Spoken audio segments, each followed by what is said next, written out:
আমি আমার শখের পুরুষকে বেশি ভয় পাই, কারণ সে রেগে গেলে ভুলে যায় আমি কে, আমার সাথে তার কী সম্পর্ক, আমি তার ভালোবাসার মানুষ কি না, আমি তাকে কতটা ভালোবাসি, সব ভুলে যায়। সব শেষে তার আচরণে আমি মৃত্যুর মতো যন্ত্রণা পাই। একজন নারী হঠাৎ করে কখনো চলে যেতে চায় না। সে নীরবে ধীরে ধীরে সরে যায়, প্রথমে বোঝায়, তারপর সহ্য করে, সে শেষে চুপ হয়ে যায়। তখন তার কাছে আর কোনো মায়ায় কাজ করে না। মেয়েদের আর কারো কাছে টাকা চাইতে হবে না। জিরো ইনভেস্টে টাকা আয়ের সেরা 5টি আইডিয়া, মানি সেভিং টিপস বা মানি ইনকাম। তো নতুন দিনে নতুন আরেকটি ব্লগ ভিডিও নিয়ে হাজির আমি আপনাদের মাঝে, সাভানা, ভারতের ছোট্ট একটা গ্রাম শীতলকুচি জেলা থেকে বলছি। তো welcome back to my channel. আসসালামু আলাইকুম। তোমরা সবাই কেমন আছো?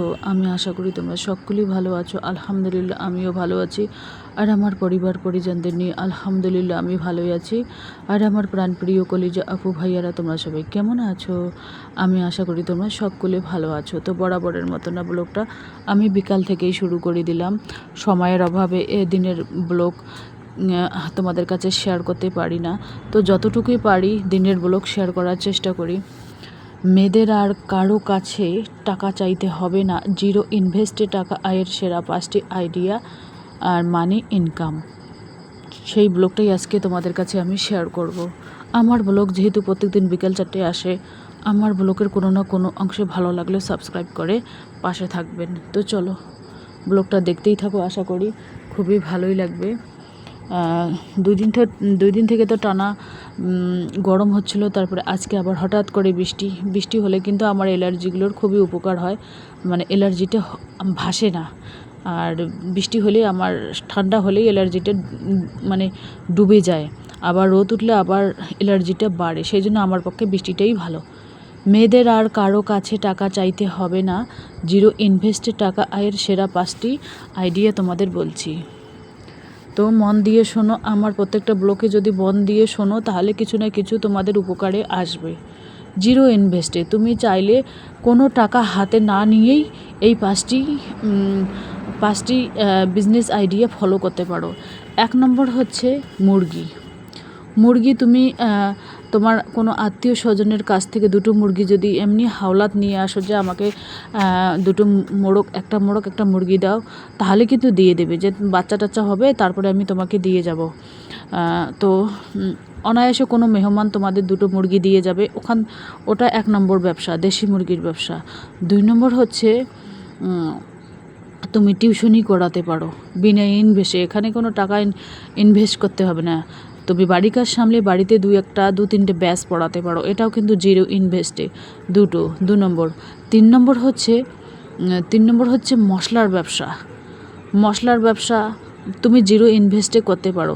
দেখুন, জিরো ইনভেস্টে কি, কোনো দোকানদারের কাছ থেকে তুমি বাকি নিয়ে আসলে, মনে করো 2,000 টাকার বা 3,000 টাকার বাকি নিয়ে আসলে বা 5,000 টাকার বাকি নিয়ে আসলে, যে আমি মশলা বানিয়ে দিয়ে দেবো, প্যাকেটিং করে দিয়ে দেবো, যখন আমার ইনকাম হবে তখন আমি কয়েকদিনের মধ্যে শোধ করে দেবো, 1 সপ্তাহ বা 10 দিনের মধ্যে তোমার টাকাটা শোধ করে দেবো। 3 নম্বর। 4 নম্বর হচ্ছে আচারের ব্যবসা। মানে যাকে তুমি আচার দেবে তার কাছ থেকে কিছু টাকা হাওলাত নিয়ে আসলে, তারপরে আচার বানিয়ে তাকে দিয়ে দিলে, অন্য ভ্যারাইটিস জায়গায় তুমি আচার দিয়ে দিলে, ওখান থেকে টাকাটা আজার হয়ে আসলো, তারপরে তুমি টাকাটা দিতে পারো। আর 5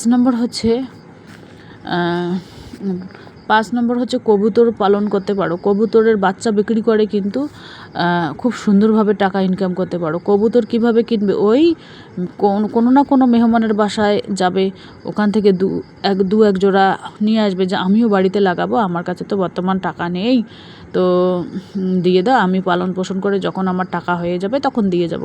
এভাবে জিরো ইনভেস্টে আমরা যদি এই 5টি বিজনেস আইডিয়া ফলো করি, তাহলে এখান থেকে কিন্তু আমরা মোটা অঙ্কের টাকা ইনকাম করতে পারবো আলহামদুলিল্লাহ। আশা করি আমি তোমাদের বোঝাতে পেরেছি যে 5টা বিজনেস আইডিয়া কি। মশলার ব্যবসা, আচারের ব্যবসা, মুরগি কবুতরের ব্যবসা, আবার টিউশনি, আবার সেলাই করেও তুমি টাকা ইনকাম করতে পারো। সেলাই এটা 6 নম্বর হয়ে যাচ্ছে। 6 নম্বরটা আমি বলবো না, 5 নম্বরে যেহেতু কথা ছিল সেই 5 নম্বরেই আমি তোমাদের কাছে বললাম। তো যাই হোক, আমার ব্লগগুলো তোমরা যদি একটু ফলো করো তাহলে এখান থেকেও কিছু না কিছু টাকা তোমরা ইয়ে করতে পারো, সঞ্চয় করতে পারো, করতে পারো, ইনকাম করে সঞ্চয় করতে পারো। এই যে দেখুন কয়েকটা অগোছালো কাপড় অনেক কয়েকদিন থেকে আলমারিতে একেবারে পুটলি হয়ে আছে, সময় পাইনি, সময়ের অভাবে কিন্তু গোছানো হচ্ছে না। তো ভাবলাম যে না, ব্লগের মধ্যেই শেয়ার করি তোমাদের সামনে। তো আমারই আর কি কুর্তি কয়েকটা, ওড়না, লেগিস, আমারই হাজব্যান্ডের কাপড় চোপড় তো আলাদা থাকে, ওই ছোট দুটো রেকের মধ্যে থাকে। হাজব্যান্ড যেহেতু সবসময় বর্তমান 1-1.5 মাস থেকে হাজব্যান্ড বাসায় আছে, ওদেরকেও দেখাতে পারি না। ছেলে অনলাইনে দোকান দিয়েছে, মানে অনলাইনে সব কিছু কাজ করবে আর কি। ছেলে বেকার, মনে করো বন্ধু বান্ধবের সাথে এখানে ওখানে আড্ডা দেওয়ার থেকে নিজের দোকানে বসে থাক, অনেক ওজন পাওয়া যায়। মানুষের দোকানে গিয়ে এ দোকানে আধা ঘন্টা, ও দোকানে 1 ঘন্টা গল্প গুজব করার থেকে যার ওজন, যে ওজনদার ব্যক্তি, সে কিন্তু নিজের দোকান ছেড়ে অন্য দোকানে গিয়ে আড্ডা মারে না। আর যার ওজন নেই সে কিন্তু নিজের দোকান ছেড়ে মানুষের দোকানে গিয়ে সময় নষ্ট করে। আমার কিন্তু এটা পছন্দ না, মানুষও খারাপ বলে, সেই জন্য নিজের যেটা হোক না কেন নিজের তো নিজেরই হয়, তাই না? তো যাই হোক, ব্লগটা দেখতেই থাকো, আশা করি খুবই ভালোই লাগবে। আমার ব্লগের মধ্যে কোনো না কোনো অংশে ভালো লাগলে সাবস্ক্রাইব করে পাশে থাকবেন। আমার ব্লগের মধ্যে সবসময় কিন্তু বাস্তব কথা তুলে ধরা হয়, এখানে অন্য কোনো কথা তুলে ধরা হয় না, এখানে কিছু বাস্তব কথা তুলে ধরা হয়। যাই হোক, ব্লগটা দেখতেই থাকো, আশা করি খুবই ভালো লাগবে। আর আমার ব্লগের মধ্যে কোনো না কোনো অংশে ভালো লাগলে সাবস্ক্রাইব করে পাশে থাকবেন। আর যে ডিমগুলো, এইগুলো অর্ডার আছে, 2 পাতা ডিমের অর্ডার আছে, তো ডিমগুলো আমি ওই পাতা দুটোর মধ্যে রেখে দেবো। এইগুলোর মধ্যে ডিম রাখলে কিন্তু সহজে ফাটার সম্ভাবনা থাকে না, সেই জন্য আমি এখানে রেখে দেব। আর কাপড় চোপড়গুলো এখানে গুছিয়ে রেখে দিলাম, লালা রেকের মধ্যে গুছিয়ে রাখবো। আর বর্ষার দিনে নোংরা হয়, বিছানা পাটি খুব নোংরা হয়, কারণ বর্ষার দিনে এই কারণে নোংরা হয়, কেউ ভেজা পায়ে এসে বসে, ছেলে একবার বসে ভেজা পায়ে, ছেলের আব্বা একবার ভেজা পায়ে বসে। আরে পা দুটো মোছো, তারপরে তো বিছানায় উঠবে, বললেই রেগে যায়। মানে এক কথায় পাতলা মানুষের খুব মেজাজ, খুব মেজাজ। আমার হাজব্যান্ডের কিন্তু প্রচুর মেজাজ, খুব মেজাজ, মানে ছোট ছোট ছোট ছোট কথায় কিন্তু মেজাজ দেখায়।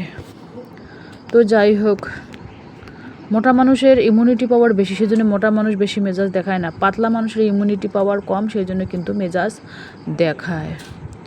তো চলো, ব্লগটা দেখতেই থাকো, আশা করি খুবই ভালো লাগবে। আর আমার ব্লগের কোনো না কোনো অংশে ভালো লাগলে সাবস্ক্রাইব করে পাশে থাকবেন। আমার অনেক দিন থেকে না পায়েস খেতে ইচ্ছে করছে, পায়েস অনেক অনেক কয়েক মাস হয়ে গেল পায়েস খাওয়া হয় না। তো ভাবছি যে 500 গ্রাম দুধ দিয়ে 100 গ্রাম চালের পায়েস বানাবো, মানে আতপ চালের। আমার বাসায় যেহেতু আতপ চাল আছে, তো চিনি একটু কম করে দেব, এলাচে 2-3টে ফাটিয়ে দেব, একটু হালকা একটু ব্যালেন্স করার জন্য একটু লবণ দেব, দিয়ে একটু পায়েস বানিয়ে 1 বাটি পায়েস হবে, তো সবাই একটু একটু করে খাবো, যাতে মুখে লেগে থাকে দমদম করে। যখন আর কি পায়েসটা বানাবো তখনও তোমাদের কাছে আমি শেয়ার করব। তো চলো, ব্লগটা দেখতেই থাকো, আশা করি খুবই ভালোই লাগবে। আর আমি জানি না আমার ব্লগগুলো তোমাদের কীরকম লাগে। আমার অর্ধেকের মতো ডলার জমে গেছে, আরও অর্ধেক বাকি আছে। এই যে দেখুন, ড্রামের মধ্যেও ডিম আছে। তোমরাও চাইলেই আমার মতো করে বিজনেস করে স্বাবলম্বী হতে পারো, নিজের পায়ে দাঁড়াতে পারো, সমস্ত কিছু করতে পারো, চাইলেই পারো। আর না চাইলে কিন্তু কোনো কিছু করাই সম্ভব না, এটা চাইতে হবে। তো চলো, ব্লগটা দেখতেই থাকো, আশা করি খুবই ভালোই লাগবে। আর কাপড়গুলো এখানে গুছিয়ে রেখে দিয়েছি। আর এই যে দেখুন, এখানে ব্যাগের মধ্যে ডিম আছে। আর তোমাদের সাথে ব্লগ করতে করতে এখানে ভাত বসিয়ে দিয়েছি, 8 ফুটে হয়ে গেছে ভাত, এখনও বাকি আছে আর কি। আমি কিন্তু রাত্রিবেলায় ভাত কিন্তু এই কড়াইয়ের মধ্যে রান্না করি, ইন্ডাকশানে। আর রাইস কুকারে অত ঝামেলা করি না, রাইস কুকারে সকালে রান্না করি, সকালে রান্না করলে সকালে হয়, দুপুরে হয়, আবার রাতে রান্না করতে হয়। তবু আমার 3 বেলা হয় রান্না। সকালে যে কোনো সবজি বানাই না কেন ভাতের সাথে 2-3টা, কিন্তু দুপুরে আমাকে ডিম ভাজতেই হবে, 2-3টে ডিম ভাজতে হবে। ছেলের আব্বা, ছেলের মেয়ের এদের অভ্যাস হয়ে গেছে আর কি ডিম ভাজা খাওয়া, মানে কি সবজি থাকে থাক, মাছ থাক, মাংস থাক, ডিম লাগবেই। তো চলো, আজকের ব্লগ এ পর্যন্তই। ততক্ষণ তোমরা সবাই সুস্থ থাকো, সাবধানে থাকো, টাটা, আল্লাহ হাফেজ। প্রচণ্ড গরমের মধ্যে সবাই বেশি বেশি করে পানি খাও। আর এই যে দেখুন এটা হচ্ছে আমার দুপুর টাইম আর কি এখানে ব্লগটা মানে অ্যাড করলাম। দুপুর টাইম ওই যে হাঁসের ডিম নিতে যাব আর কি, হাঁসের ফার্মে যাব আর কি। তো ফার্মটা তোমাদের কাছে শেয়ার করব না, যেহেতু ফার্মের মধ্যে ঘাস টাস অনেক জঙ্গল হয়েছে, সেই জন্য আমি যাব না আর কি ফার্মের ভেতরে যাব না, বাইরের থেকেই চলে আসবো আর কি। দেখুন বৃষ্টি হয়েছে, বৃষ্টির পানি চারিদিকে রাস্তায় একটু একটু করে জমে আছে। মানে কাল রাত থেকে বৃষ্টি, ঝিরিঝিরি বৃষ্টি কিন্তু সহজে থামে না। যদি খুব মুষলধারে বৃষ্টি হয় সেই বৃষ্টিটা কিন্তু থামার নামগন্ধ নেয়, কিন্তু ঝিরিঝিরি বৃষ্টি হলে নেয় না।